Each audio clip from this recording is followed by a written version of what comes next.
So good morning, everyone. Good afternoon, depending on where in the world you're joining from. It's wonderful to have you with us today as we kick off this session. I was just saying to our panelists, this is one of the first sessions of the festival. So we really are pleased to be here and to be with you all and to be spending the next hour and a half with you. And we really look forward to a rich discussion and to your participation as we get the session underway. Just a couple of house rules to begin with. The session is being recorded, so please be aware of that. And the session recording will be available on the TNOC website and through the AIPH social media channels thereafter. Just to introduce a few key people, you can see on video now Getty, who's with us from the TNOC team. She's the curator of our session. She'll be working in the background, helping and assisting with the setup of everything, and we're really grateful to have been working with you to bring this to life, Getty, so thanks for being with us. In terms of the AIPH team, you'll see some of them on video, others not, but here with us today we have Dr. Audrey Tim. She is the Technical Initiatives Manager of AIPH, and she will be able to introduce herself as she leads one of the segments of the session in a little bit. I am Timothy Blatch. I'm an urban planner by profession, but working very closely with Audrey on AIPH's Green City initiative and a range of activities within that, some of which I will showcase today. Also on the call, we have Hannah Pinnells and Francesca Boyd. They're also part of our AIPH Green City team and will be working in the background, assisting with moderation and a couple of other things as well. So I think Hannah will put in the chat box a link to the AIPH website, as well as a link to our Green City program where you can see some more about what we do in our Green City work.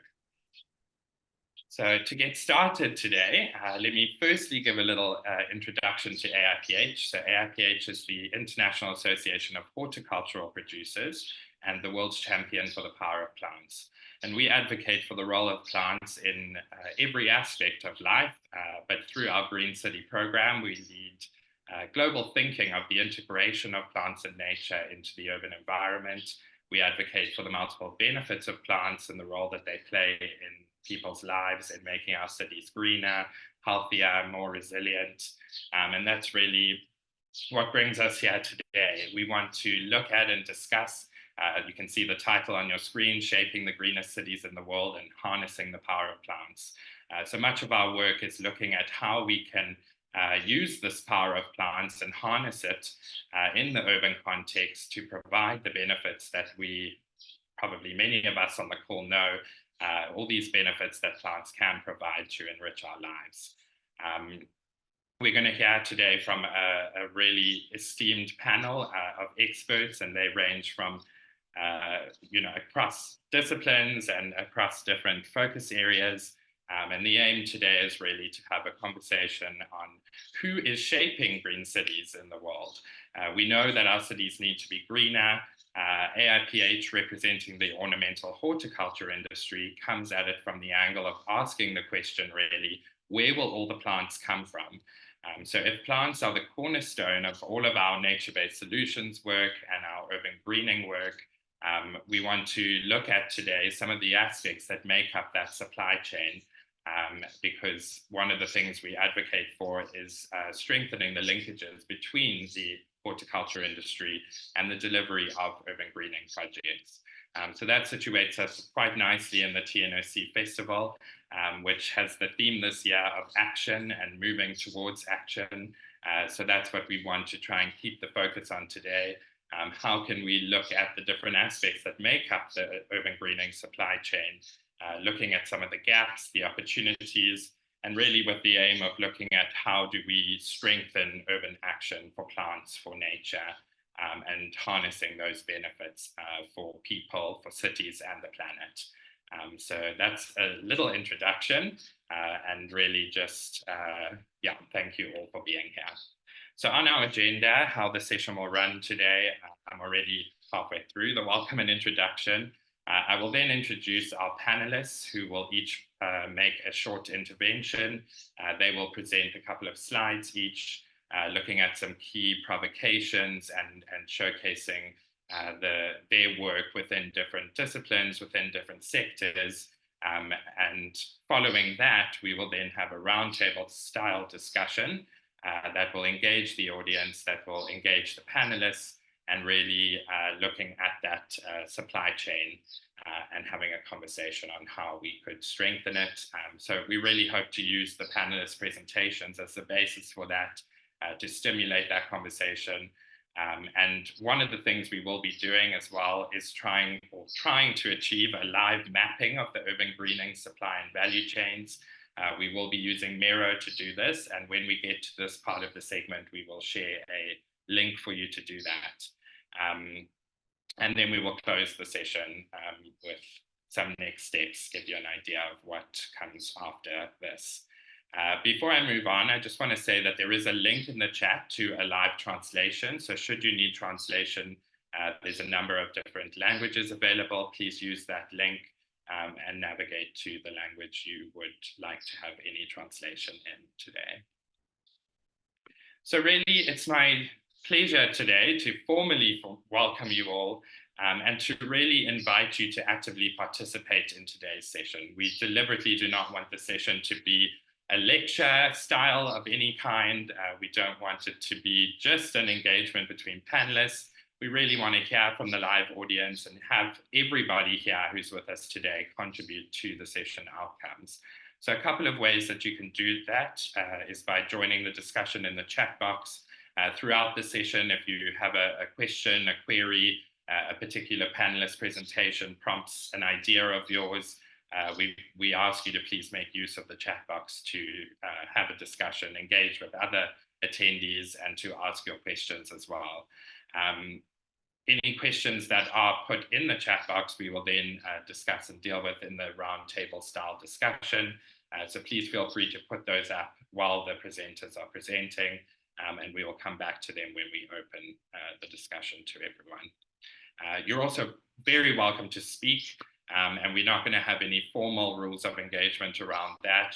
There's two ways you can do that. It's really by putting up your hand, and we can see that you have an intervention or a question, or you are very welcome to come on video and just unmute yourself and come in at any point as well to contribute, especially in the roundtable discussion.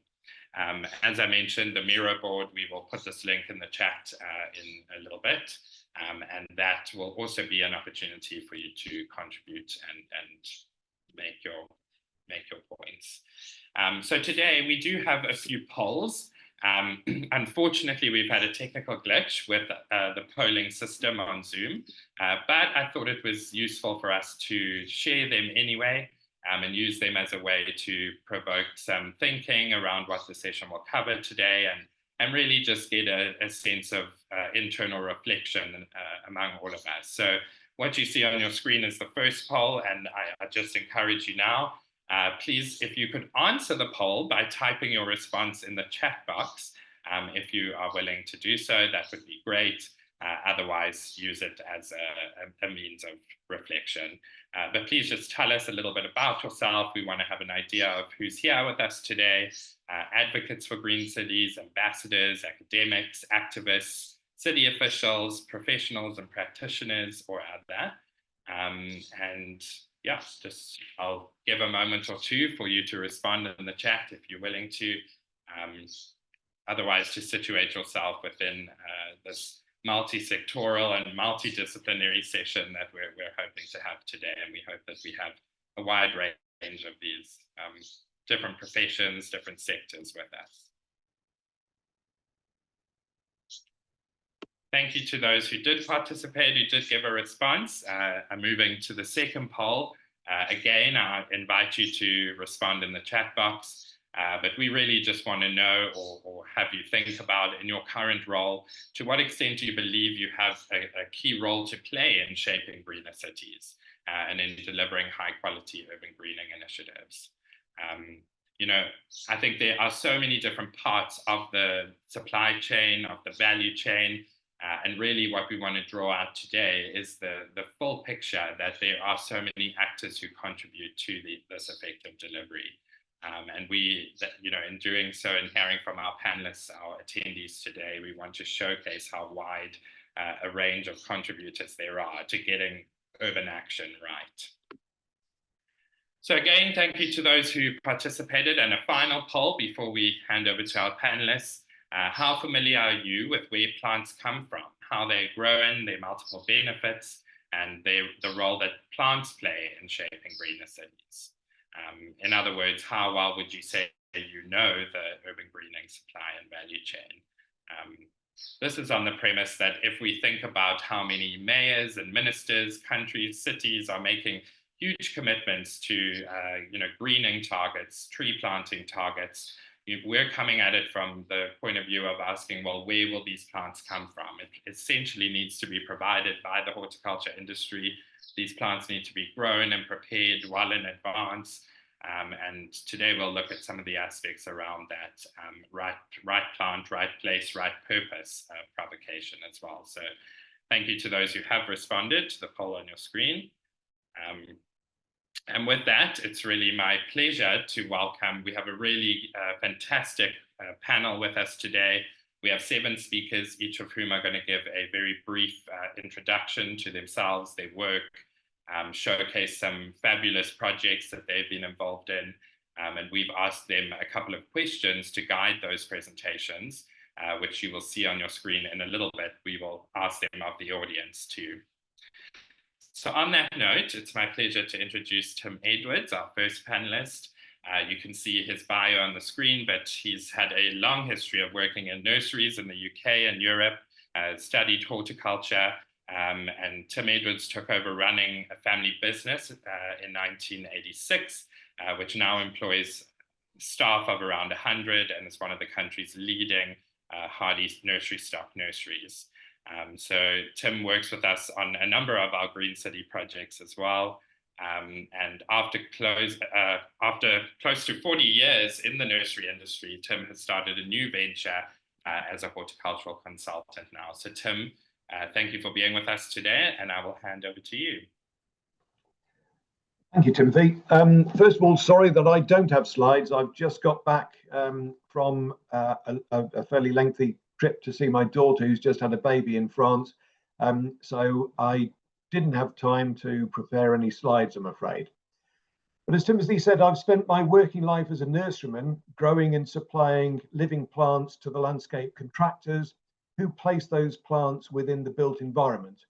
In my vocabulary, green in the phrase green city space refers to the living plants within a built environment and to the whole biosphere, the interconnected ecosystem of biodiversity that ultimately interface with those living plants. Nurserymen like me attempt to forecast what plants the market will want and to bring those plants to market as and when they're needed. But plants are not like widgets made in a factory in a just-in-time process. It takes years to grow a plant and many years to grow some trees, and that job of forecasting demand is not easy. A nurseryman learns early on that forecasting is vital. You don't so much make good money on the plants you sell as you lose good money on the plants you don't sell. And I'm afraid that nurserymen are trying to forecast the number of plants the market will want based on history and judgment. They're not generally trying to influence what plants the market will demand based on some knowledge of what will best serve the needs of a green city space. Nurserymen generally serve the demands of landscape architects and landscape contractors, rather than attempt to try and influence those professionals. If I look back at how the industry functioned at the beginning of my career in the 1980s, I can see some clear differences to today.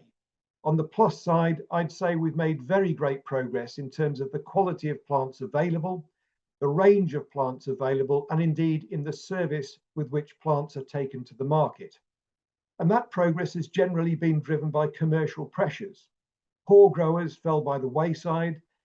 Wholesalers learned the skills needed to fulfill orders with greater and greater speed, and the whole industry learned how to ensure the quality of living plants is maintained throughout the supply chain. But the same commercial pressures of competition that drove those improvements also changed the structure of the industry, and the ramification of those changes have not all been for the good. When I was first involved with landscape projects, a professional landscape architect would generally be involved. And in the most successful of projects, that professional would be involved with authority and influence from beginning to end. When a developer wanted to achieve a good landscape, it took on a good landscape architect. And the hallmarks of such a professional were that they gave clear specifications for the plants they wanted. Landscape contractors and nurseries knew nothing else would be accepted. And we all knew they would be present when plants were delivered to be sure that they got what they asked for. I'm certainly not saying that all projects ran this way all those years ago. They certainly didn't. But a good landscape architect involved from the beginning of a project to the end of a project was a factor common to all the best projects I came across. Sadly, these days it's usual, at least in the UK, to find that the landscape architect with a good feel for plants involved from the start to the finish is not the norm. At best, they might be involved in the middle of the process to ensure a good design goes to planning, but they're rarely involved at the conception of a project and are usually long gone by the time plants arrive on site. As a result, because that key professional is no longer involved and influential from start to finish, the whole project delivery process is open to attack. Massive savings are achieved through the process of value engineering, in which the plants specified are reduced in number, in size, and in quality, all at the cost of good plants being present at the end result. I am a nurseryman, and so you won't be surprised to hear me say this. It's the plants that make a green space special. That seems obvious to me, and I suspect many of you would agree. Of course, you need good design to achieve a good green space, and you need good workmanship to achieve a good green space. But if you have those two elements, and yet the plants are poor or inappropriate, then the result will fail to deliver. I'm not trying to convince anyone here that it's the nurseryman that can save the day. I'm making a plea for the landscape architect. The plants are massively important, but these days it's actually easy to get good quality plants of the right size and specification if you have a landscape architect with real authority and influence engaged in the delivery process from start to finish. From start to finish means a good landscape architect with a good understanding of plants needs to be involved from the inception of a project. Only then can you be sure that plants will be integrated into the essence of the design rather than fitted in around its hard design features. And the same professional needs to be engaged with authority and influence all the way through to the delivery of the plant and the sign off of the job. Only then can you be sure that what went onto the drawing board carries through to the site at completion. Thank you. Thank you very much, Tim. I think that's a fantastic starting point to the discussion. A really valuable insights as well from a nurseryman's perspective. I think this is such a key part of the delivery process that is often overlooked. And it's really interesting to hear your insights on landscape architects as well. So yeah, really thank you for being with us. Thank you for your intervention. And without further ado, I'm going to hand over to Gary Grant, who's also with us today, our second panelist. He's a chartered environmentalist and fellow of the Chartered Institute of Ecology and Environmental Management. Gary works on policy, strategy, and design of urban green infrastructure and restoration ecology. He's been involved in the planning, design, installation, and maintenance of hundreds of urban greening projects, including green roofs, green walls, rain gardens, and other interventions. So I think it's a great follow-on from what Tim had started with and set the scene with. And Gary, with that, I will hand over to you. Thank you. Thank you. Thank you, Timothy. So I have 3 slides. My first point is that cities often have existing green space, natural features, which the priority must be to protect those fragments, because of course they're often encapsulated countryside. They've been there before the city even existed. So we need to avoid continuing loss of those areas. It's very important because it's still happening. In theory, in nearly every city, in theory, those areas should be protected. People are familiar with the mitigation hierarchy of avoiding damage and so on, but we still have a problem where people are looking at existing habitat as a blank space which is ripe for development. So that's really important. If we wipe out everything that persists from with natural features, then it will make us much harder to bring back nature into the grey parts of city. So that's where the ecologist helps. We can map and we can show you where these areas are, and of course we can also be involved in educating people on the value of those areas and opening them up. I mean, this is a wetland that I saw in Macau last week, where people are jogging around that, even if they're not interested in the feature, but the children can go bird watching there. It has a very important hydrological function. It's full of migratory birds, and it's literally a 10-minute walk from one of the main shopping and casino areas. So it's important that this is done. Next slide, please, Timothy. So this is to remind everyone that, of course, horticulturalists, landscape architects, park managers, the people who you would traditionally be working with when you're greening a city, of course, that's very important. We will continue to do that. But it's when we start to engage with architects, engineers, and highway engineers and so on, we can start to green the grey in a radical new way. So a good example of that is the architect Stefano Boeri, who really wants to have vegetation on his building. So the picture on the left is the Bosco Verticale in Milan, which the horticulturalist Laura Gatti advises on. That's being replicated all over now in Switzerland, the Netherlands, China, Mexico, and so on. Now, what's really fascinating about that is that usually when I engage with architects, and I have been involved in a seminar with Stefano. Normally, when you engage with them, there's a bit of reticence, or reluctance. They see this as a bit of a worry, a problem. But Stefano has pushed us to say, no, I actually really want to do this in a very exciting and new way. And so he has pushed the boundary much further than any horticulturalist or landscape architect or ecologist has ever done. So, when you get engineers, architects, and so on who really want to do this, then really interesting things start to happen. And it's the same with highways. Often we're told you can't do this, you can't do that. The highway manual won't allow you to do it. But then when it's allowed to vegetate highways, suddenly we can really start to do something interesting. And Eastcote was a project where I was involved at the beginning, and it's part of this wave of new rain gardens that are going in the UK. So still a lot to learn with that, but you can see that it really does. I should have put a before picture, but you can imagine just concrete instead of planting, it really lifts the area. And the third slide and last slide, this is a project. So I was invited to talk about a project. So this is the retrofit of a brutalist building at the University of Cambridge. Now, the brief was the most biodiverse building in the UK. That's what the university wanted.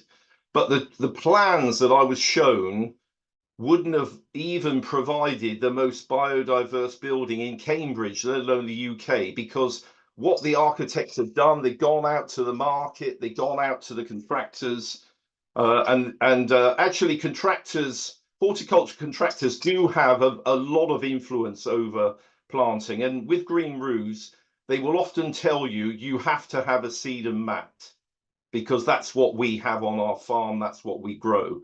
But that would not have met the brief of a biodiverse green roof. So our job there was to change the specifications and to seed the green roof with a wildflower mix, which, so you can see on the left, that was the result. Now, also part of our brief was to vegetate the exterior of one of the elevations with a green wall. And the local authority were very nervous about this. They were worried about maintenance and so on. That wouldn't happen now. This was a few years ago. So we were in a position where we weren't allowed to vegetate the exterior of that building, but we had this big pile of money in the budget. So we put those plants indoors in the atrium here, using tropical house plants. And fortunately, we had that money. We could spend it, and so we were able to demonstrate what horticulturalists could do using the same technology indoors, where the local planning authority could not object because of fears about maintenance. So that's the case study that I've put forward, and that concludes my talk. Hopefully, I haven't gone on too long.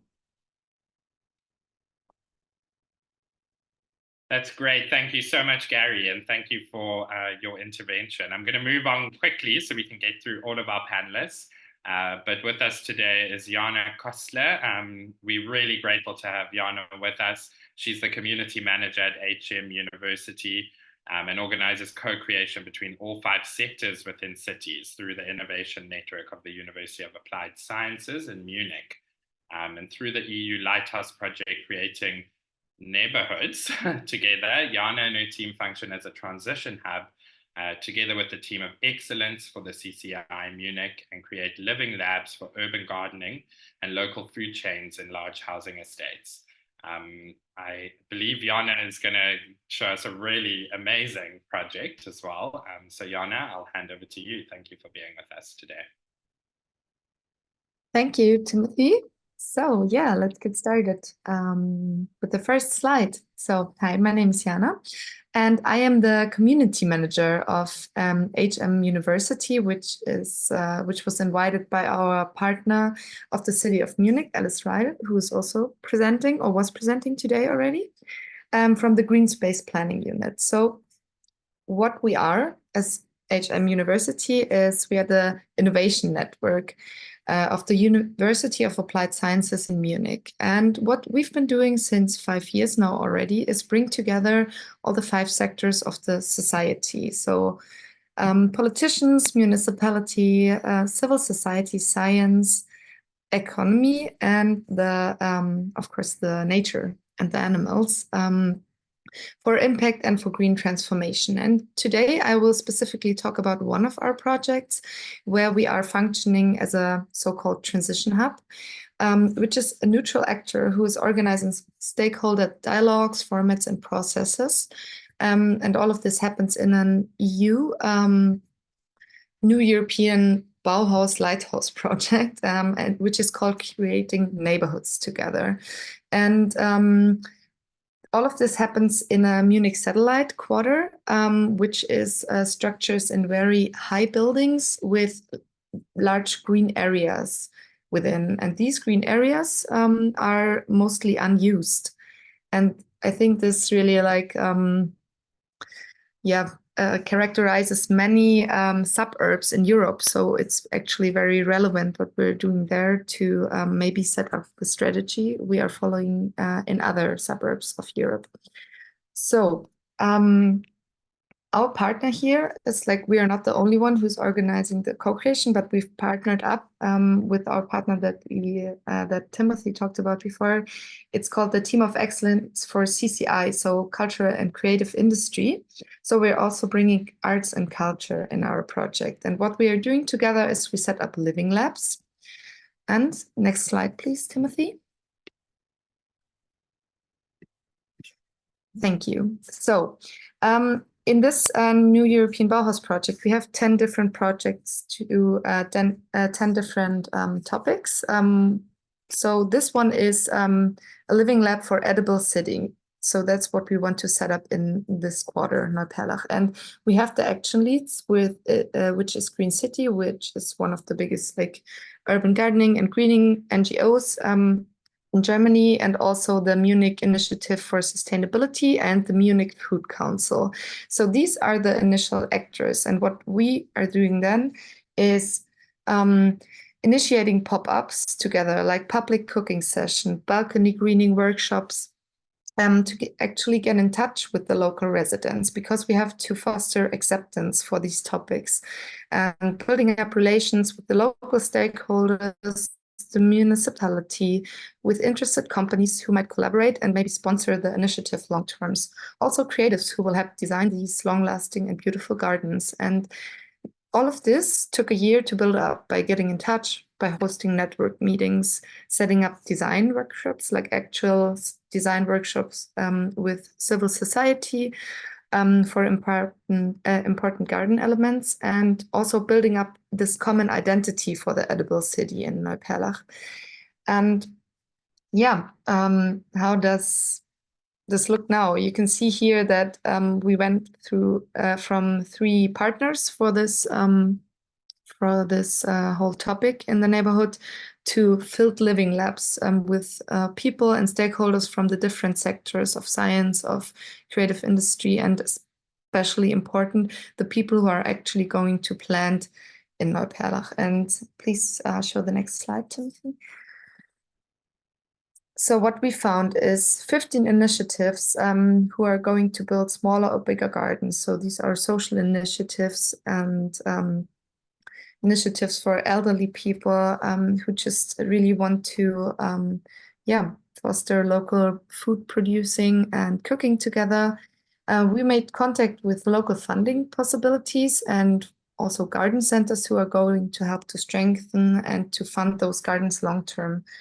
So what we do for the education to actually make these gardens sustainable is we host gardening and cultivation, also foraging workshops, and the creatives that are involved in the projects, that they designed a modular garden system. You can see it here on the second picture. This is the model for it. That is not innovative in a super high technological way, but in a way that it covers each need that the different garden communities expressed. So it's cheap, it's buildable by everyone, it's made with recycled materials, and it's very easy to repair, which is of course very important. Another need that was expressed was a kitchen that can be used in the public space in these gardens, and this will soon be ready. So we can have small local food chains like producing in urban gardening and then eating it on spot and having educational formats about locally produced food. And so because we are organizing the co-creation with the whole sectors and all the other people involved and the stakeholders from the different sectors, we actually built a strategy that can be implemented in bigger strategies of the cities or Europe-wide and can be replicated. Also, we try to see the connections to the 10 other projects. We have 2 cohabitational projects here, Ecolobes, that do 3D printed ceramic facades, and animal-aided design, who build rain chains or towers where bats can habitat. So all of this will be also implemented in those gardens to show the relations between the different nature actions.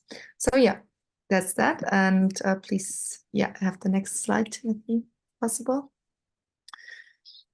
And all of this can be implemented into other co-creational projects. So let's get in touch, and thank you for listening. Thank you so much, Jana. I think, it's really great having, we had Tim's presentation first, looking at the industry and the supply of plants. We then had Gary showcasing, different components of what this looks like in the city space, green roofs, green walls, what's possible. So I think your perspective as well is just so complimentary of that. And it's amazing to hear the work you're doing. Great to hear, it's so much community engagement. These are all sort of the pieces of the puzzle we're hoping to put together today. So to hear how you're engaging different sectors, municipality, research institutions, the local communities is fantastic. And I think one of the other things that shines through in your presentation is the edible aspect. You know, food and urban agriculture is such a core component of urban greening, and really something that is increasingly coming to the fore. So thank you for that, and thanks for bringing that to the discussion today. Without further ado, I'll move to our next panelist, Andrew Grant. He is a landscape architect whose work explores the connection between people and nature. He started his company Grant Associates in 1997, which has grown into an international design studio with offices in Bath and in Singapore. His approach is based around using creative ecology to find solutions to the major challenges of climate change, biodiversity loss, and improving human quality of life, health, and well-being. In 2012, he was awarded the title of RSA Royal Designer for industry in recognition of his pioneering global work in landscape architecture, such as the multi-award-winning Gardens by the Bay in Singapore, which I believe he will share a bit on today. So we're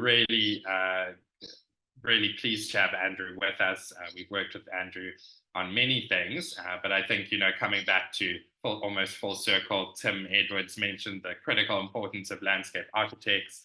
So it's really great to have Andrew with us today. So Andrew, I'll hand over to you to show us some amazing projects and the work you're doing.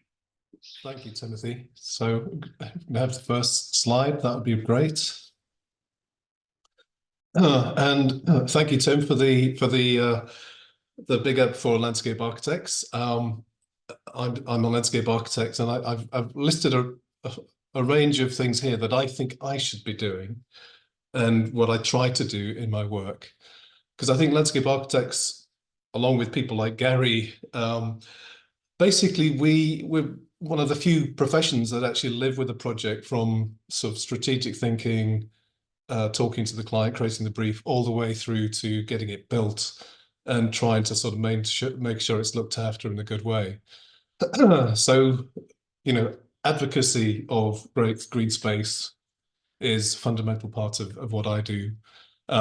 Thinking strategically, how do we deliver that in different scales within cities, because it's about thinking about the regional context, the whole city context, the neighborhood context, the site context. Each of those requires its own sort of thinking. And I think it's really important that landscape architects bridge between the cultural narratives and the community narratives and the sort of language of nature and the science of ecology. And the word imagination comes into that sort of conversation. How do we, in this sort of greening of the future, really capitalize on human creativity and imagination, so that the legacy we leave behind is not just a sort of a functional landscape, it's something that's inspiring. And I think that's a really important part of what we try to do.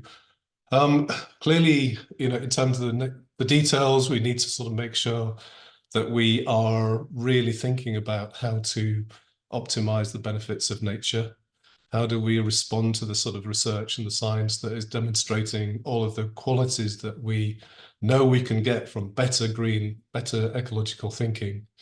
And how do we communicate those? So we have the ideas, we implement the ideas, but we need to tell people what those ideas are and why they're good, and how do we communicate that in a bigger way.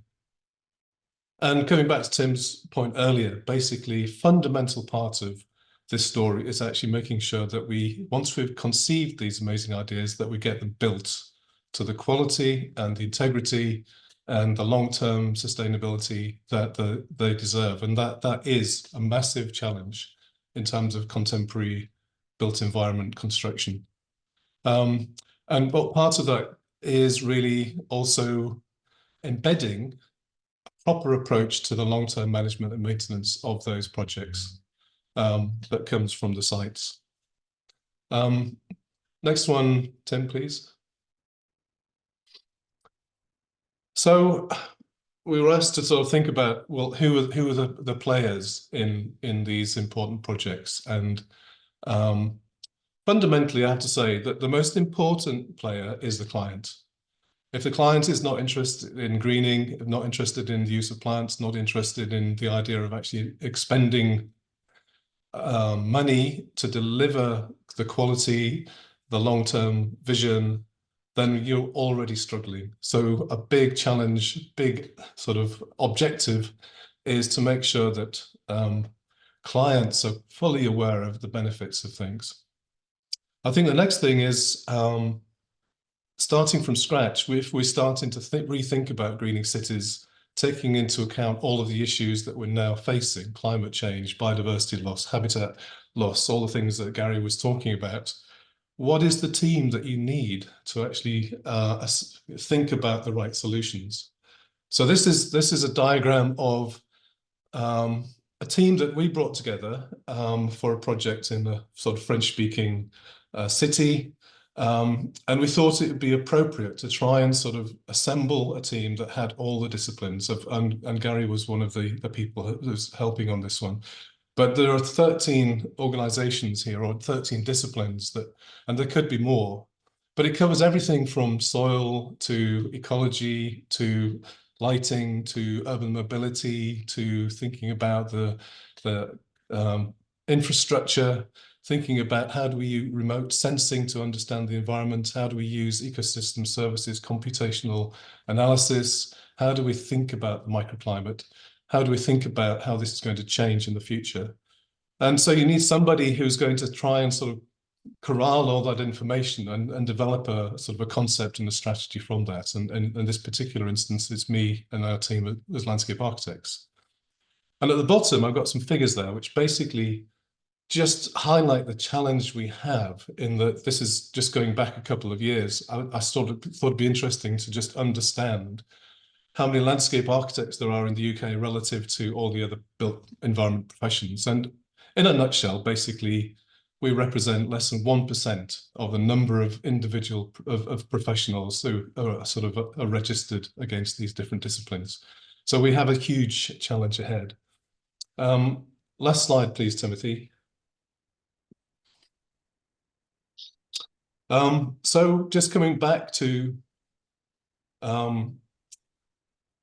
examples. I mean, there are so many inspirational examples. There are two projects here that I'm particularly proud of, but they start from the fact that the client was, in each case, absolutely fundamentally interested in the use of plants and really thinking about how do they define the identity. Gardens by the Bay in Singapore was conceived as a new botanic garden for the city, as well as a 54-hectare urban park. And we use plants as a sort of the conceptual narrative, the orchid, the sort of the national flower of Singapore, you know, starting to talk about it as in terms of its intelligent infrastructure, in terms of how it adapts to harsh environments, at the same time creates beautiful flowers. So that was really quite a nice sort of way of getting into it. But at the end of the day, there is a project that was entirely about plants, 1.5 million plants in that site, over 5,000 species. It's an extraordinary experience of contact with planting. And the bottom one is a recent one that's opened in India. It's in Bangalore. It's the new Terminal 2, where we conceived the idea of a terminal in a garden. So every moment as you're walking through this airport, this terminal, you have a contact with plants. You have a contact with the sense of nature, biophilic experiences, water, the sense of, you know, loveliness as you walk through there. And once again, the client was absolutely delighted with that. And they actually took it beyond just that idea to actually make it a biodiversity reserve. Basically, they started to collect rare species, endangered species from different parts of India, and particularly this particular region, and embedded them in this forest belt, which wraps around the core terminal building, 7 hectares. And they already have 180 rare endangered species, transplanted 7,500 trees from elsewhere in the airports. And, you know, each of these projects add another sort of layer of challenge, I think, to the horticultural industry, and which is, where do you source enough native species that can make a real difference in terms of creating truly site-specific habitat that have all of the biodiversity, all of these sort of qualities that we need to deliver. Thank you. Fantastic. And, that's probably already a question to Tim Edwards that I'm sure Audrey's noting in the background, but a really important question. Where do we source all of this? But Andrew, thanks for being with us. Every time I hear you speak, I'm always so jealous of the projects you've been involved in and led. And it's really inspiring. So I'm going to invite all of our panelists actually to put some links in the chat to, more information perhaps about these inspiring projects you've shown. How can people get involved, be inspired? This is really what TNOC is about as well. So this is a perfect platform as well to do that. But I think what Andrew was also saying links very well with our next panelists. I see that ARIP was actually in Andrew's plan on his second slide around all the different actors. And I'm really pleased to introduce Zach Tudor, an Associate Director for Landscape Architecture in ARIP, where he also leads landscape architecture for the North region. Based in the Sheffield ARIP offices, he previously worked for Sheffield City Council's project design team for 22 years. And Zach is responsible for major project delivery and his proven design experience and ability to lead multidisciplinary public realm teams from inception to completion. And I just think even in Zach's bio there, we're picking up on some of the wording that's already come through from many of the other panelists around the multidisciplinary nature of this, and picking up on Andrew's previous point on the importance of the client. I think as we get into the next few panelists, we want to look at the ways in which the industry, all these professionals link with cities themselves, and what does it look like, these projects implemented in an urban space when the city is the client or the city is actively involved. And we'll get to a bit more of that when we get to Rob Adams, I think. But I think Zach is the perfect way to segue into that part of the conversation. So Zach, I'll hand over to you, and thank you so much for being with us today. Thanks, Timothy. Yeah, if you can pop the first slide on for me, please. So I suppose I'm a landscape architect, as Timothy's already said, and I've come at it from a very practical background, I suppose, as well. So starting my career in horticulture when I was 15, 16 years old, actually working for Tim's dad at Roses and Shrubs Garden Centres, sort of just thinking, from a practical background, and then sort of becoming a landscape architect and wanting to influence and wanted to create more beautiful places for our cities. I chose Sheffield as my place to settle, I suppose, and a hard northern city in the UK, not known for its beauty necessarily in its streets and spaces, but something that I really wanted to try and use horticulture to really push for and to really push into. And over the years, I think we were really successful in doing that, using horticulture, using landscape as a real driver for regenerative change in the city. As it transitioned from just a big metal bashing and hard industrial city into what it's becoming today, which is a much more healthy, lovely sort of city to want to live and work within, I suppose. So really, I've come at it from that side of things, but it's also my journey has changed a lot through horticulture as well. And the use of horticulture, it's become much more sustainable in its form, much more multifunctional. So not just providing nice public spaces that have got nice planting schemes to them, what are all the other benefits and functions that you can get from this? So, bringing people into the spaces, as I've already mentioned, but bringing people and nature into a street space is so important, and using these adaptive and nature-based landscape approaches to manage water, to make a more healthy urban climate for ourselves, just basically just thinking about all these things. And really, the green and blue influence is really strong in my side of things, but also it's the brown, which I think is the make or break for a lot of this. The soils are so important to get right from the outset to provide the function, obviously, for plant growth, but also if you're using and dealing with water management principles, it's all the soil stuff for me, which is so important. Next slide, please.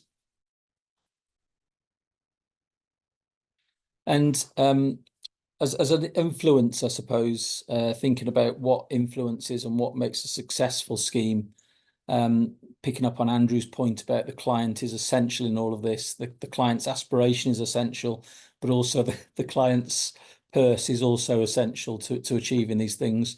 But on the list of people along the side there, they are quite large organisations, large bodies, and I'm probably working with all of those at the moment at the top sort of 3 areas.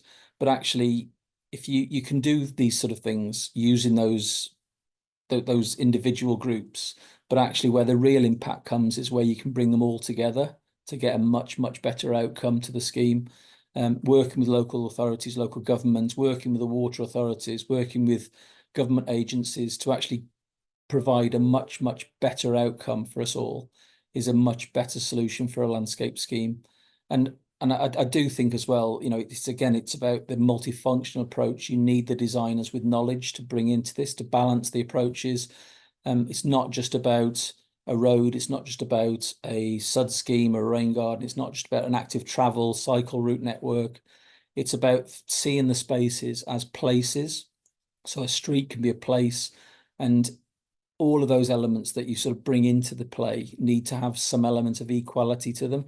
It's no good in just designing the road, then pass it on to somebody else, pass it on to somebody else. You're always going to diminish the ability to achieve a much better place outcome for this. So seeing these things, and I do think that landscape architects, again, have a great oversight of this to be able to balance all the technical needs, technical requirements that are required. It's such an important part of that sort of balance. But the long-term success has to be maintenance and the maintenance strategies. We can't create burdens for local authorities, for clients, to have high-level, high-cost maintenance strategies. These things need to be simple to maintain. And the more simple they are, generally they are more beneficial to biodiversity and nature generally as well. And also, something that I sometimes don't always reflect on fully as well when we're doing these big schemes. It's difficult to sometimes think about how you can incorporate them in, but bringing in local people, local communities to actually help in that process is so important for that buy-in and ownership of people moving forward. So next slide, please, Tim. And my chosen one, I suppose, is the one that it's probably the one which is best known for achieving blue and green infrastructure in the city.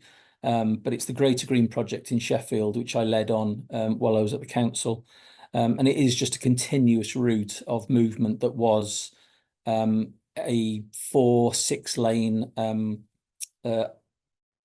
ring road for the city. It was just I mean, I know the photograph of before is pretty quiet, but it was absolute chock-a-block, nose to tail traffic throughout the day. That got sort of pushed and moved elsewhere, and the relief for all of that was this huge amounts of grey infrastructure that's an anywhere place in any town, city in the world, I guess, really. But it was, the challenge was, could we actually create a functional space that dealt with water management, dealt with pollution, dealt with all the sort of the well-being side of things, and making people feel that they can be part of a landscape space again, rather than just being tagged on the side of a busy road network. But that was the sort of the beauty of all of this, is the one thing I suppose really which influences me more in how we brought everything together, and landscape architects being the absolute driving force, that where I designed the road networks initially, designed all the other elements, obviously, bringing in the technical aspects to that as well, but it was landscape architects that just drove the whole scheme forward. And just to finish on the last slide there, it was using a research-based approach to how we can match plants to the function, the form, the maintenance strategies that we had. All of the photographs I've been showing really, they are all SUD schemes as well. So sustainable urban drainage, it's dealing with water management principles of flood resilience, but water quality benefits. So those plant species need to be able to sort of deal with all of that. None of the planting ever gets watered. And all of the schemes, again, the photographs I've shown only have one cut a year in the February time. So everything gets hacked back pretty much. All of the, the lovely long borders that we've created, it's all incredibly intense maintenance for a very short period of time during the February sort of time of year. So it is completely about making sure you match the aggregate soils that we use. 70% of the soil is actually aggregate from a waste product from a quarry. And it's making sure all of those different functions and forms actually sort of work together to create that sort of low maintenance approach, but the ultimate opportunity being that beautiful multifunctional landscape. Thanks very much. Cheers.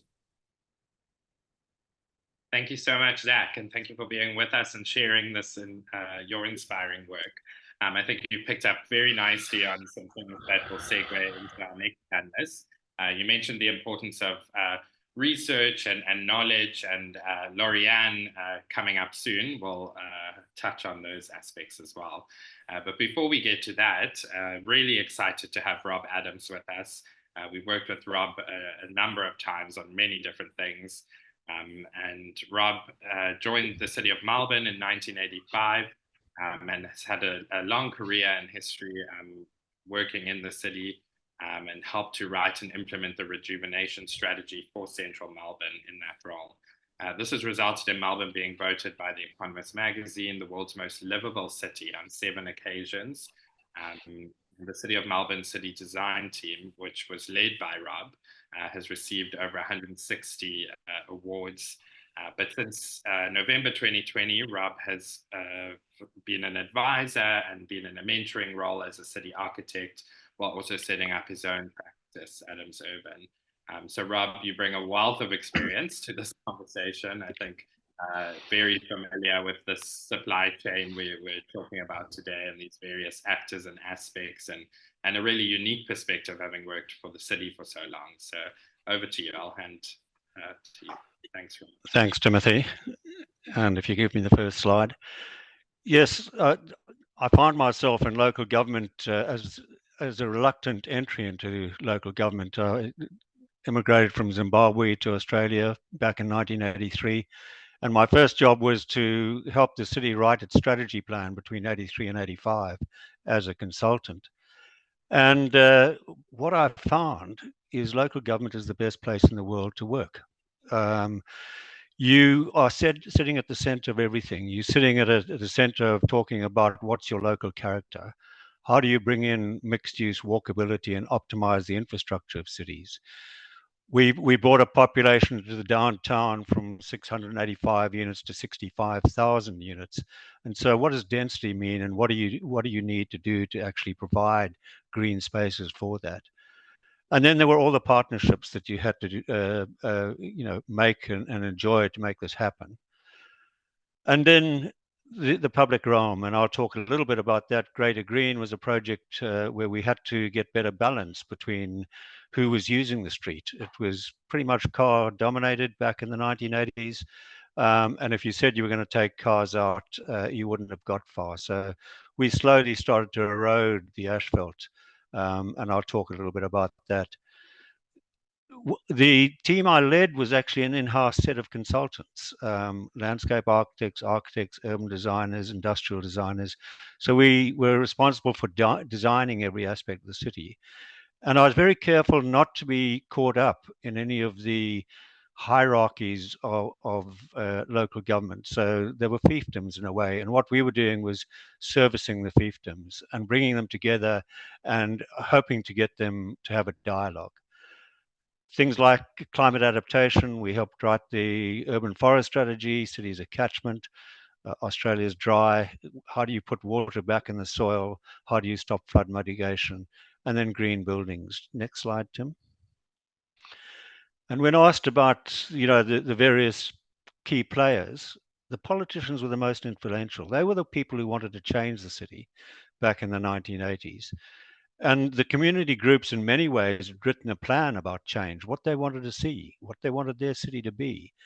And what we were doing were really bringing those together in a strategy. The client was Parks and Gardens, and we started off servicing the client. And then for 10 years, I became the client. They gave me Parks and Gardens for 10 years, and then we put it back out again.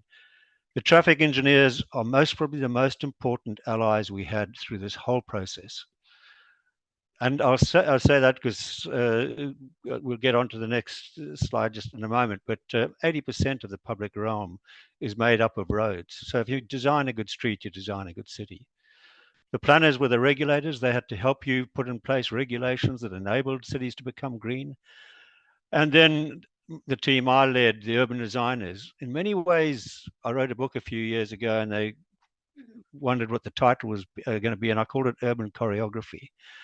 And that's what I think we've been doing for the last 40 years. We've been choreographing all the disciplines that come together in a city. And the landscape architects, I've got to say, I was horrified by the 1%, I think it was Andrew mentioned. Landscape architects are the most important people in our team. They actually read the environment well. They know how to create spaces. They know the materials they have to use to create those spaces. And then we had the engineers and the arborists. And so those were the key players that actually came together. Third slide. And I was asked to talk a little bit about a project, and this is typical of Greater Green. We've actually taken 80 hectares of asphalt out of the centre of Melbourne, and that's, when I say the centre, that's just the CBD core, and we've converted that to open space, widened footpaths. We've planted trees, and this is a project that's just been completed. It was one of many. I mean, we actually created an 8-hectare park where Audrey worked with us on a woody meadow by taking away rail yards and actually creating a link between the river and the city, Birrung Mawr.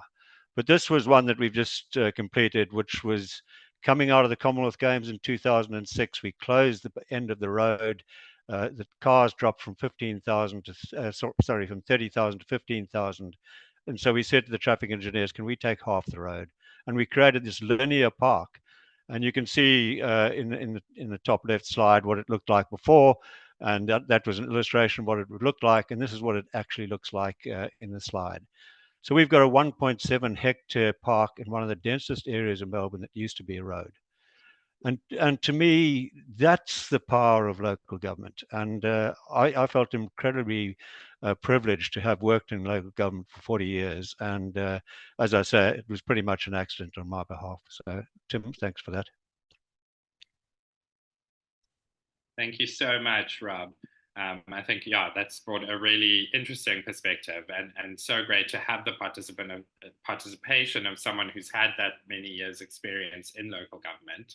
I'm really pleased to hear of how that was a positive one, and how you were able to bring. I love what you said about your book title of choreographing. I think that's really what's coming up as a theme in all of this, is that there's so many different players, different aspects to consider, and it's really about how do we choreograph that to get it right, really, in the effective delivery, where the sort of, where we hit the road in cities, actually. So without further ado, I'll hand over to our final panelist, Lauriane Chalmin-Puy. It's really great to have you with us. I think through a number of the presentations today, the idea of knowledge and research has come up. And this is a really unique perspective that Lauriane brings. She's an independent expert on the influence of gardens and gardening on human health and well-being. She was a postdoctoral well-being fellow at the Royal Horticultural Society and the University of Sheffield, Department of Landscape Architecture.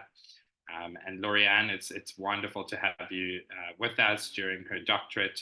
She was a visiting scholar to the Center for Design and Health at the University of Virginia School of Architecture.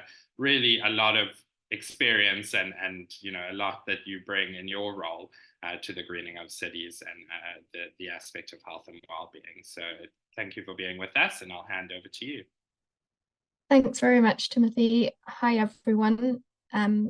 We can go on to the first slide, but essentially, I'd like to talk about the role of being a researcher kind of across the academic sector, and also through my role in the Royal Horticultural Society was technically in the non-profit charity sector, so slightly outside of the traditional academic centre. I'm not going to talk too much about my actual research, but it was broadly focused on the impact of nature on human mental health and well-being. But generally, the idea, of course, I think you'll know, is that the role of the researcher is to conduct rigorous, credible research that has nuanced conclusions that are actually based on robust methodologies that are answering the questions they seek to answer. I think the beauty of a lot of research is that there's no one perfect research study, but it's about the accumulation of the body of knowledge that becomes science. So you can look at maybe similar questions in very different angles across different disciplines, and all of that comes together, ideally to inform practice and further research, of course, but also the actual action, since this is all about action, and all the beautiful projects that we've seen up to now have been all about that. Probably to different extents based on actual research, but certainly best practice and learning by doing, etc., will be on some level informed by research. Another very important thing is that this all gets done kind of in an inclusive way, diverse sample populations, etc., so that it can be applicable in different contexts, because there's no point taking only one, for example, research study that has been done, say, in the UK, and it will definitely be applicable in Melbourne. No, probably not, because it's completely different place, completely different people. So I think that level of detail is important. But another thing that has been very important, and so hence me having done this particular slide in the role of a researcher, is actually being able to translate that outside of that typical academic context, because so the first, the Designing a Wellbeing Garden Systematic Review of Design Recommendations, for example, at the top there, is something that Bethany Harris, my PhD student, and I and her team wrote.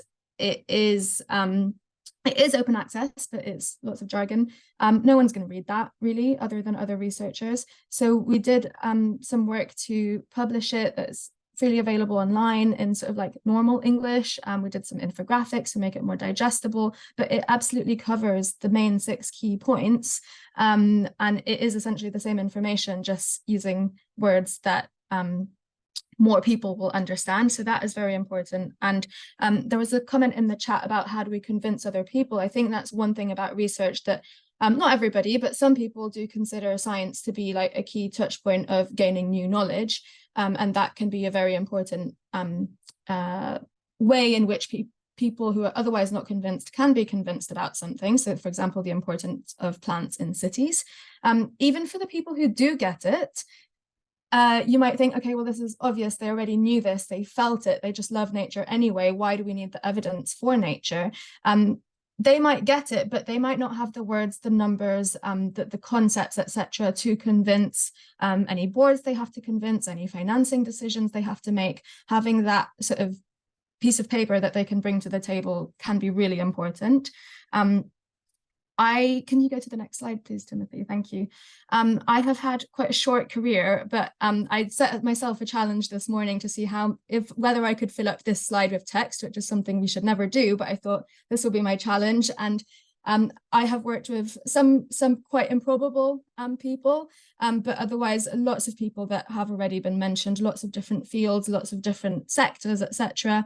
And they've all been incredibly important to create successful projects, to talk about them, to get them at scale, etc. I'll quickly talk, if you could go on to the next slide. I'll quickly talk about one particular project that was a research project, but it did actually have a practical element to it. So there was a greening intervention. This is probably the opposite scale as you know, the Gardens by the Bay and some of the other projects that have been mentioned today. This is a local residential, it's literally just someone's front garden in Greater Manchester in the UK.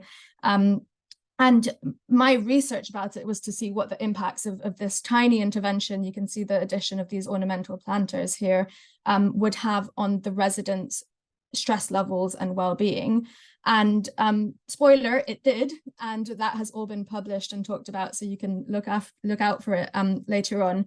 But this was quite bold. Timothy asked us for bold projects we've done, and this was quite bold because these people didn't actually want this. They had no budget. They were not interested. And so we did have to do all the door knocking. We did do all the fundraising and get some gifts in kind, etc., to be able to provide this. And the key success marker, other than all the statistics and all of that, is that these things are actually, these planters with the flowers, are actually still there. And this was the before picture was taken in 2017, and the after was 2000, like end of 2007. Sorry, after 2018. So it's still there. People still actually care for it, and it's when you get to that level of individual. They haven't necessarily become, you know, ecologists or environmentalists or anything like that, but they have connected with a plant literally on their doorstep, and that was quite powerful. I think I'll end it there so we can open up to discussion maybe. That's fantastic. Thank you so much, Lorianne. And I think that is really powerful, such a small intervention, but just, you know, that really almost encapsulates what AIPH is all about, and what our work is doing, is trying to, you know, shift that opinion. And it's at that individual level that it happens, with just that small contact with the plants. So thank you for sharing that and for bringing your valuable insights to the conversation. We are in a moment going to open up for discussion. What you see on your screen are the provocations we gave to the panelists to craft their 3 slides each. And this will sort of be the basis. I'm showing everyone, all the attendees here, that's hoping that it will stimulate your own thinking. You know, where do you fit in the chain? We've done a sort of round the world tour, a little tour of the value chain and supply chain, right from you know, the industry, research, city practitioners, landscape architects, ecologists, etc. So this is really just to get us all thinking. You know, we all play a role to some extent, whether we're simply part of a community, perhaps that's maintaining a space, perhaps we have a more active role in our city government, but really this is just a provocation to everyone who's joined us, or all the attendees, to think through. We'll invite you in a second to come online and answer. So I'm going to hand over to my colleague, Dr. Audrey Tim, at this point, and she's going to lead a brief roundtable style discussion. Please join us in the discussion. Everyone online, you can put your hand up. You're welcome to simply unmute yourself, put your camera on, and make an intervention. You're welcome to keep using the chat function. See, there's been some really great conversation in there. But we are also going to be using a Miro board, where we have done a basic mapping of the urban greening supply chain. And we invite you now, as Audrey facilitates the conversation, to contribute to that. My colleague will put the link in the chat for you to do so. I think we have already been capturing some thoughts, but Audrey, on that note, I will hand over to you. Thanks very much, Timothy, and thank you very much to all of our panelists for some very interesting, very informative work. As I said at the start, I've met most of you before, worked with you, and there's always more to learn and more insights. And this whole series was very much about capturing your insights, about how you feel, about how the program is working, how your work is fitting into the space. So I've got a whole range of notes of questions to ask. Timothy's popped the Miro board up on the screen, and we've got the thing in the chat. So really what we're trying to tease out with this is, how do we make the urban space greener in an easier and more resilient way? And so we've tried to put out a supply chain. We talked about supply chain, value chain, but dropped the word value out of it because it's not really very easy to stretch as to where the money flow goes. That's a complete separate conversation, and one we'd quite like to engage with. So just have a look at that, and we'll work through that.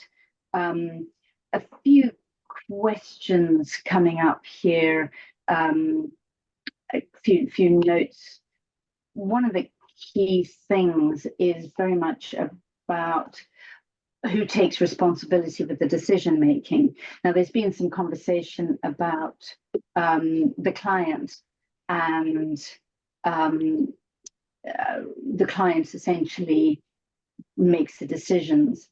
Now, I think, Andrew, you mentioned about your Bangalore program, and I'm going to have to change my next flight plan to go by there, that, you know, there's a sense of loveliness to it. in a question, how often does that sell? There's a sense of loveliness. Gary, I think you mentioned right plant, right place, right purpose. How do we work with clients who have a very clear idea of the purpose? There are a range of purposes, and what is our responsibility to ensure that what they're doing suits the grander purpose and resilience? Andrew, would you like to start about how often you can sell a sense of loveliness? That's a very good word, isn't it? As a Beautiful. as a way in. I think, I mean, this is based on my I suppose my understanding, probably flawed, I don't know, but basically a lot of people have an aesthetic response to plants in terms of, you know, that is a beautiful thing. It's alive, it's flowering, it has a sort of certain qualities and all those sort of elements. And it's a part of the story that I don't think we use enough when we are talking about new projects. The point I was also making was that actually, when you come to really thinking about proper scientifically led biodiversity planting, that might start to introduce species that don't have the same sort of aesthetic qualities as some of the other plants that we're used to, that are produced by the big nurseries of the world.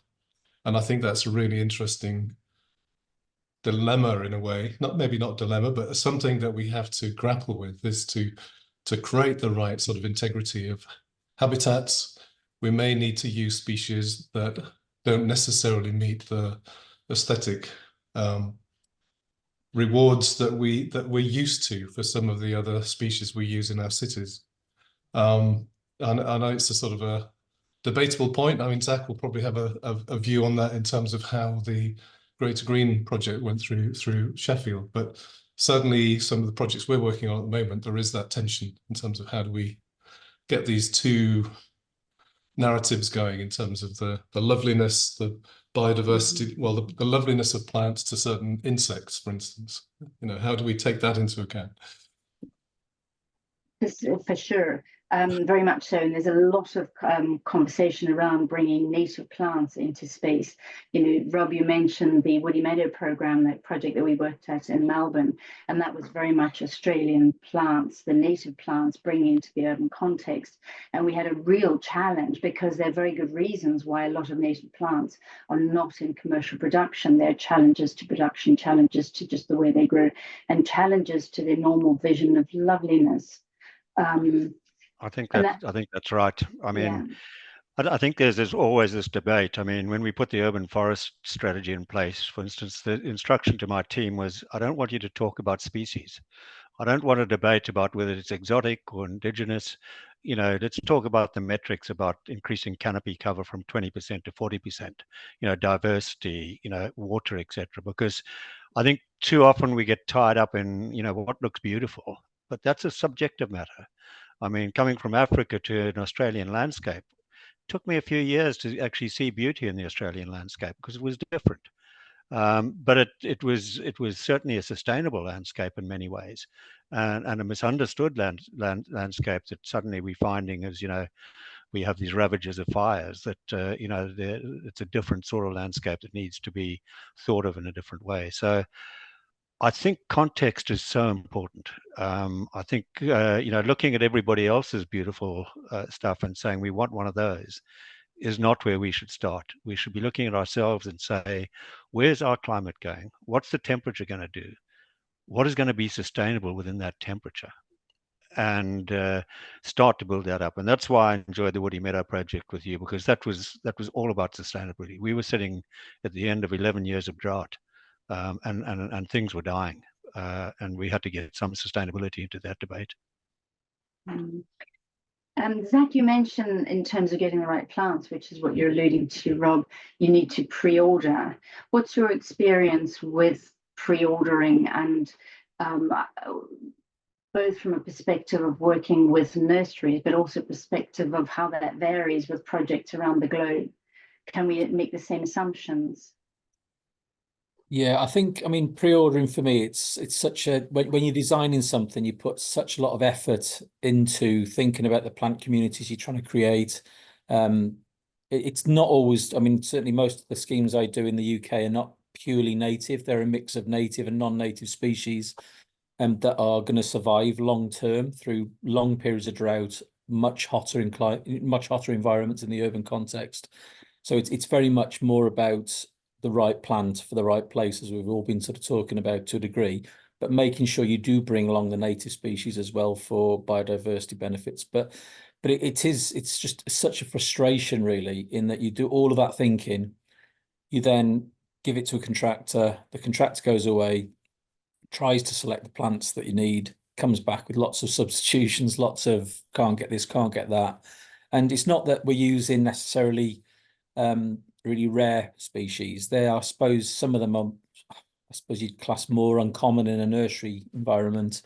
So it's just really trying to persuade initially the client really to go down the line of pre-ordering, because it means pre-investment of their money and so on really. So it's not always a straightforward answer to have on it, but if you can get those things pre-ordered, ideally 12 months in advance, so they can actually be literally grown. We'd normally use small pot sizes, sort of 9 centimeter pots, and plant at higher densities. So you do get, well, from my perspective, a more sustainable plant, less plastic, less compost, less growing condition requirements. But it's just trying to get ahead of the game and give nurseries and contractors a chance to be able to try and get you what you're after as well. It's not that I'm sure they're not being spiteful in not giving it. It's just it isn't there and available unless you do give them the advanced knowledge and notification, I guess. I think pre-ordering the time aspect is quite substantial. Gary, you mentioned that the growers have a lot more influence than they think. Tim, you suggested perhaps they didn't. Between the two of you, how do those conversations flow, that the growers are, rather than producing things based on forecasting, they're producing things that are being more directive and influential in what will be asked for? Where's the dialogue in that? Well, you're absolutely right. There are problems. We don't have enough nurseries that are providing the full range of species that we need. So, I mean, for instance, I work in Wales, where there's a lot of interest in choosing native species, and we have nurseries like Celtic Wildflowers who really do a great job. And it's actually quite fascinating how, when we take something from that native nursery and we put it in a green wall, people say how lovely it is, because they don't know it's a native plant. People really don't know the difference. So a lot of this is about the frame that it's in. So yeah, sorry to jump around, but we don't have enough nurseries. So we just need more and more, and we want the conventional nurseries to take a few risks and broaden out the range. And the other thing is that when I set the agenda for a project, I often say native or with documented value for wildlife, which could mean anything. And the frustration I have is that very few people take that seriously. They just say, no, you're going to get whatever it is that we buy from the nurseries. We're not interested in that. So, I want people to take this more seriously. Biodiversity loss is a global threat. It's a civilization level threat. So it's really, really important that people start taking this seriously. And loveliness can come in many forms. It's subjective, but the actual loss of biodiversity, the restoration of biodiversity, it's really important. So let's take it seriously and don't worry too much about the cultural stuff. That will come. So I absolutely support Rob when he says, let's increase the canopy, let's increase the biodiversity, let's measure it, let's measure our progress, and let's help people to set up nurseries all over the world, in every region, with the right spread of plants, because it's so difficult. Even in developed countries, there's nearly always a shortage. Thanks, Gary. Tim, what's your thought about nurseries, growers taking a lot more risk and expanding their range? Well, first of all, I reiterate what I said in my piece, that it's absolutely essential to have a good landscape architect with a good feel for plants, who has genuine authority and influence, engaged from the very beginning of the process. Because if you haven't got that, there won't be anybody having that conversation with the nursery.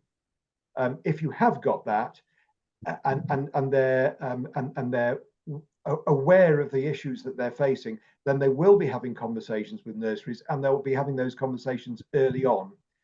The second point with regard to the risk is, there is no risk if you're growing plants to a contract. And so the approach that Zach's talking of takes the risk out for the nurseries, and the nurseries will be able to survive on that. But it's going to be expensive. It's always going to be expensive to produce plants on a one-off basis. And so you're not going to get the real sort of bang for your buck come through. If I think back, there are examples of when the whole industry has changed. And I'll just give you one that I think makes the case. Going back an awful long way, we grew 2 and 3 litre plants, and we had trees, and that was about the range of sizes that you got. We didn't have what are now called 10 litre specimen plants. And along came a company that was doing lots of landscaping, because it was putting in lots of sites, and they wanted to have real impact from day one, from as soon as those sites opened. Believe it or not, it was McDonald's. And McDonald's came along and said, we want to have great big plants that have much more impact than you're providing with these funny little 2 and 3 litre plants. Why can't we have specimen plants? And so they contract grew with a number of nurseries, a whole range of 7.5 and 10 litre specimen plants that were going to be used on the vast number of their sites that were opening up across the country. We were all delighted with those contracts, and we started producing that new range of plants, 7.5 and 10 litre plants. And lo and behold, everybody else started asking for them.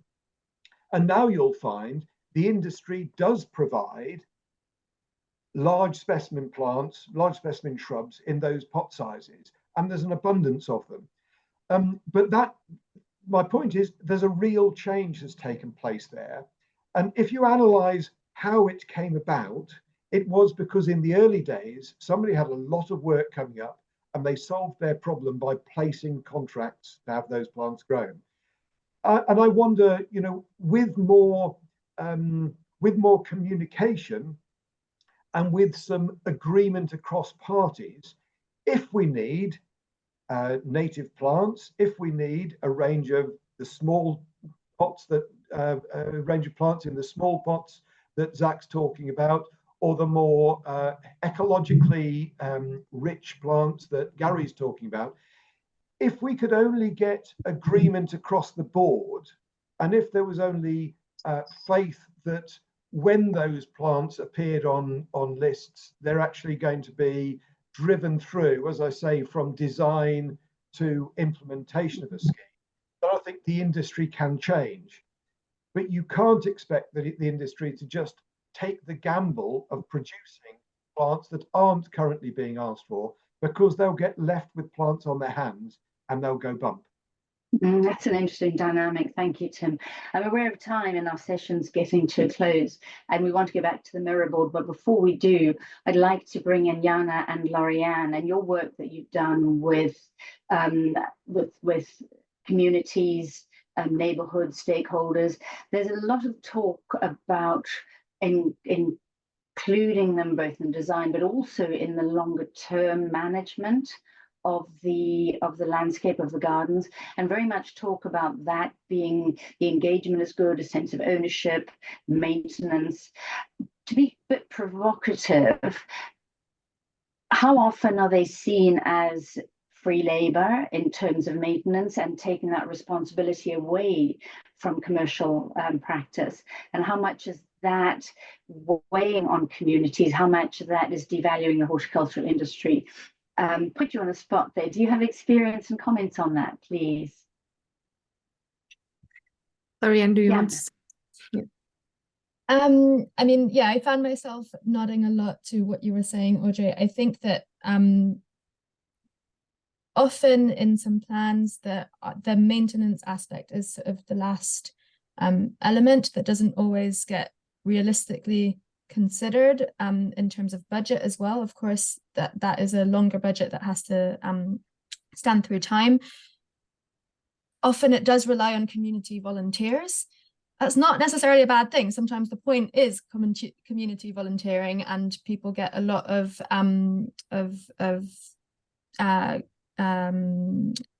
confidence from volunteering, like all sorts of skills. Like it's not a bad thing to be relying on, well, it's not a bad thing to be using volunteers. It's probably not a great thing to be relying on volunteers.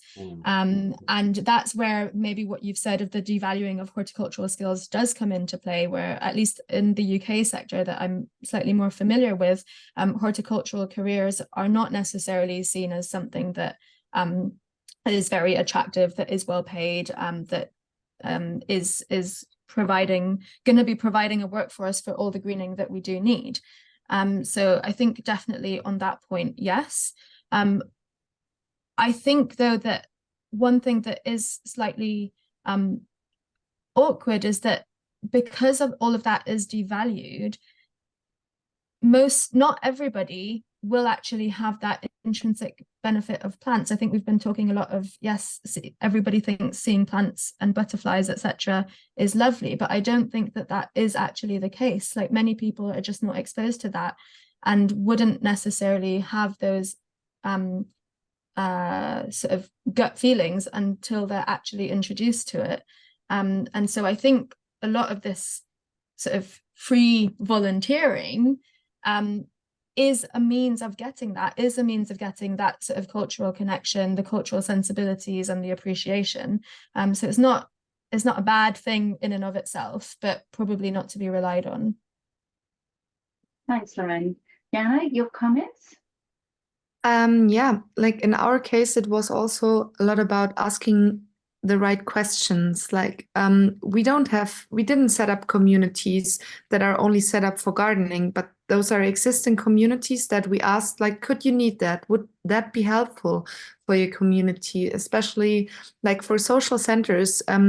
Now they have like one-on-one council sessions, but they really saw it as a value, as a profit for them to have their members or their visitors working on these gardens. And as researchers like Lorianne show, it has a positive effect on mental health, and of course it really fosters the community thought. And most gardens that we build now are open for public, so they are also there for educational reasons.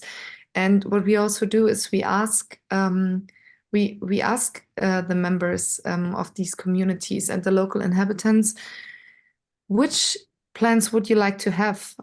Which animals would you like the visitors of your institution, your association, accept? Which animals would they like to live with? And I think, of course, it's not always the right answer that you want to have for increasing biodiversity, but it's a start. Like in the quarter we're working at, there is like such like the opposite of biodiversity. So we have to start at some point, and we have to foster the acceptance with small steps. And then like we have the communities now who are mostly volunteering, but they wanted to do it. Like they see it as a real profit, a real value for their institution and for their work. And we're using that to show municipalities that this is actually helping, and that this is working, and trying to implement it in bigger strategies. So I think we have to work from all sides. We have to work with developers and with big farming and everything, but also these small bottom-up initiatives. It's so valuable to educate and to empower until like bigger changes are possible. Yeah. Super. Thank you very much for highlighting the positives of that. That's really very interesting. So we've got a little bit over time, so you're going to have to wrap up now. Before we do, a couple of things. We are going to continue this conversation with a roundtable on the nature of cities, and we'll be in touch with you to see if you want to participate in that. That's very much a written position and a written dialogue and debate. So thank you very much for that. There's a lot of conversation about biodiversity, what it is and what it isn't. People are happy with butterflies, not with caterpillars. People like pretty birds, not everyone likes snakes and rats. Very much that mixed messages that we're getting and that mixed offer that we have for urban space. But from my side, thank you so much for engaging in this conversation.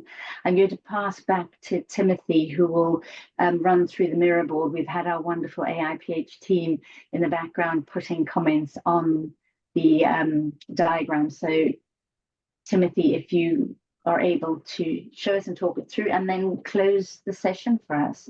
Thanks. Absolutely. So thank you so much, Audrey.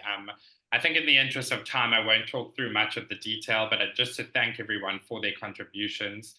There have been some great comments on the Miro board. And I think what we will do is leave this open for a couple of days. So everyone here who has the link, you've heard the conversation, you've engaged with the panelists. So I'll just invite everyone to keep contributing. If you want to keep the tab open, I'll share the link again with all attendees after the call. And we can then work on, I'll extract it and we can work on a sort of final version that has all of these comments on it that will then be shared. I'm just going to swing back quickly to PowerPoint. Can you see the slides? Audrey, can you confirm? I can see your mirror board, yeah. Okay, so let me swing back, sorry, to... So just in terms of next steps, Audrey started mentioning them, but we will share the link to the recording with all of you. This will be available for on-demand viewing. We invite you to share it through your networks if you wish to do so. We'll finalize the Miro board and share that too. And as Audrey said, although we have limited time today, we will certainly continue the discussion in the TNOC roundtable that we will host in May or June. So anyone on the call, if you'd like to express your interest in being a part of that, please do so. My email address is on the screen now, and you are all very welcome. We will continue to have the conversation and open it up to a much broader audience as well. I just very quickly, I'll ask my colleague Hannah to put a link in the chat. One of AIPH's flagship initiatives is the World Green City Awards. Many of our panelists are involved in that in some way or another. But just to let you know, we've recently announced the list of 21 finalists across 7 different categories. And the reason I'm ending with this is really just to inspire you. We've heard of so many amazing, fantastic projects today. Here's another list of cities that are, leading with some really great urban greening initiatives. So if you feel like some inspiration, there are case studies for all 21 of these finalists in our case study collection. The link will be in the chat to that. They represent cities from around the world, and we're really proud of that. So if you want to continue being inspired and look at it, you are very welcome to do so. The awards culminate, the 2024 edition, in an award ceremony, which will take place in Utrecht, the city of Utrecht, later on in the year, 25th of September. This is part of the Future Green City World Congress. So it's really just a note for all of those, if that event is on your radar, please write to us if you are attending the Congress. We'd love to hear from you, see how we can collaborate and look at your attendance as well at the award ceremony. Another great and fantastic event following the TNOC Festival. We do have another poll. We don't really have time for it. I think there is a chance for feedback on the TNOC shared platform. We invite you to give us your feedback, but just to think through, we hope you have found the session to be insightful and interesting. It's been a whirlwind tour of different professions, different contributions to urban greening, but I think what is clear is how all the puzzle pieces fit together and how each sector, each profession provides such a valuable part of that supply chain.